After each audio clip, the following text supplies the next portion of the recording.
Hey, welcome to video number 230 of Walker This Way with Hazel Walker, the queen of all things BNI, networking, and travel. travel. You are a traveler. I am Mark Simmons, and now you're home. You're back.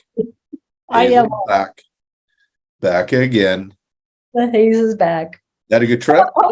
Someone posted on Facebook, "Oh, the haze is back," and I commented, "I am back. How did you know?" They were talking about the fire haze from Canada. Right. It's back in Indiana.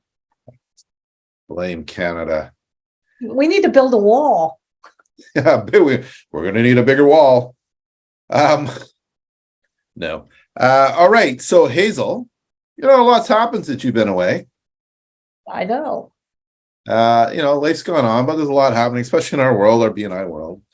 And a lot of great conversations. As you know, we're going through transitions and trying to fill the incoming leadership teams and all those kind of things. And so one of the conversations that came up was about why something was happening in one of the chapters. And the reply when I asked the question, what I got was, well, this member is really powerful in the chapter. And I said, well, who said that? Well, all the members say that they have control and they have the power. And then that led to a whole other discussion about, well, who gave them said power?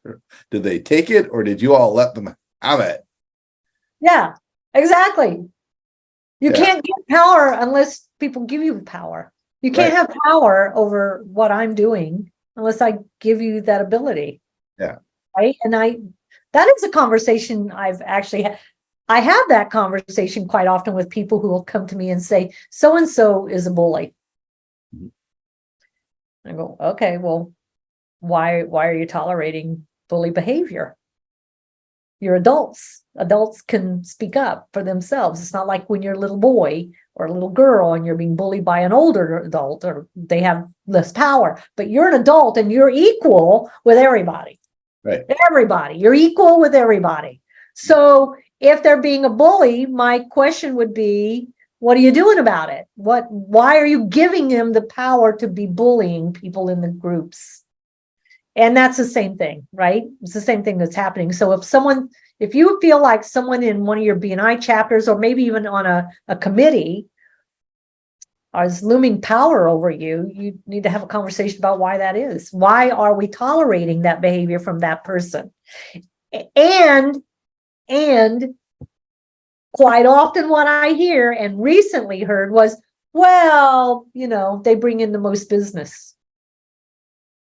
Okay, well, if you're willing to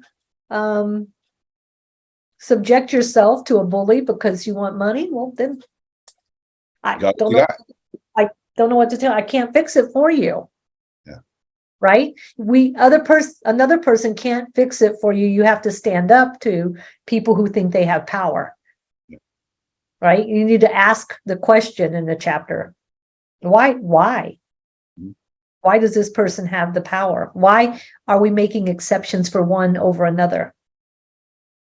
Yeah, because we have said, and this is part of our mantra and how we guide chapters is, if you make an exception for one, you have to make the exception for everyone. Right. So if you're standing in front of the room and you're promoting one member, the leadership team is promoting one member, but not promoting all the members, each week a different member, but just this one, the members have a right to stand up for that and go, what is happening here? Why are we, oh, well, he has all the power. No, he doesn't. No one, in this organization, there is no person who has all the power in a chapter. There is none. The only person that has the power is me. Right? As a franchise owner. I have limited power. I don't have power over people. I have to persuade people to do the things I want. Right. I have power to make people do things. And I'm sure this person hasn't made this membership committee or this leadership team do anything. They just do it. Yeah. They gave him power. Yeah, there's that saying, I saw my power comes from the perception of my power, and the members perceive that you have power. You have power, but it's not right. And they can do something about it because they can also perceive that you don't have power. Right. Yeah. And let's be real. There were times I didn't even have power over my children, like I thought I did. I think we can, all of us with kids could probably relate to that. I thought I had power over them, but as an adult, I've learned, yeah, not so much. Yeah. And it's really not even about power or control necessarily. Right. It's really, what are you willing to put up with, and why are you willing to put up with it? And why are you willing to tolerate it for so long? What's Yeah. the fear? What's holding you there?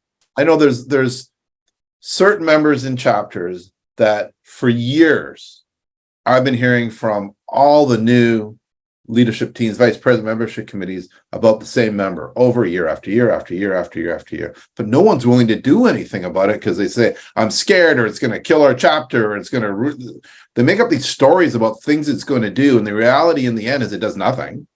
Yeah, Well, that's called catastrophizing. Yeah. They catastrophize worst possible scenario, but it's been my experience that when you deal with that kind of thing, it really, nothing happens. Yeah. So the reality is, if in your chapter, if you deem someone has that power and you hear about it, you think about it, it's because you gave them that. Yeah. They pay the same dues you pay. They have the same policies as you do. Yeah. No one has any more power over anyone else in almost any organization. This includes founding members, by the way, just so you know. Oh, yeah. It's a whole other thing, the founder syndrome. But Right. They're the founder. We can't do anything. I actually had a chapter one time call me, like many members called me furious because the president of the chapter had taken 30 minutes to do his feature presentation. And if each person that complained to me, I listened to them and I go, so why did you let him do it?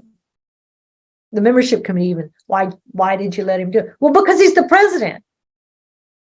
He's still a member. He still pays dues the way you pay dues. He still has to follow the same policies you have to follow. You guys have to hold each other accountable equally. Hold each other accountable equally. Right. That's fair. That's one of my core values actually is fair, that things are fair and just, which why I get frustrated with our legal system. Because I just know.